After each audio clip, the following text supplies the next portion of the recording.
بسم اللہ الرحمن الرحیم۔ آج میں محاورے کے بارے میں بات کرتا ہوں۔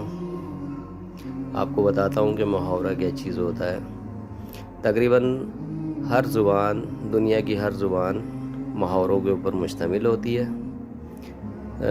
یہ محاورے وہ الفاظ ہوتے ہیں جو اپنے لفظی معنوں سے نہیں سمجھے جاتے بلکہ مجازی معنوں سے سمجھے جاتے ہیں۔ مثال کے طور پہ اردو کے اندر ایک محاورہ ہے، منہ میں پانی بھر آنا۔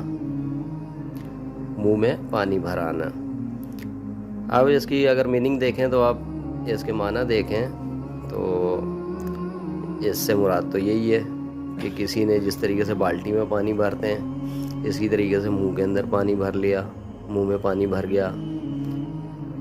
مگر یہ اس کا استعمال ایسے ہوتا ہے کہ مجازی معنوں میں اس محاورے کا مطلب یہ ہوتا ہے کہ وہ منہ میں پانی بھرانا، یعنی کھانے کی خوشبو سن کر یا کسی لالچ کے تحت اس کا دل جو ہے وہ للچا گیا، اس کو بھی طلب ہو گئی کہ وہ بھی کھانا کھائے، یا کسی کا مال دیکھ کے کسی کے منہ میں پانی بھرایا، اس کو طلب ہو گئی کہ اس کے مال کے اوپر میری نظر ہے۔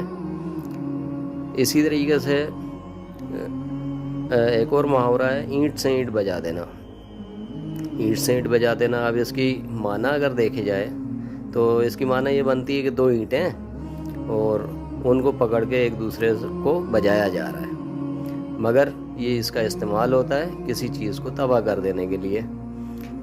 جیسے اس کا ایک جملہ اس طریقے سے بنے گا کہ مغربی قوتوں نے یا امریکہ نے عراق کی اینٹ سے اینٹ بجا دی، یعنی عراق کے اوپر بمباری کر کے اسے تباہ کر دیا۔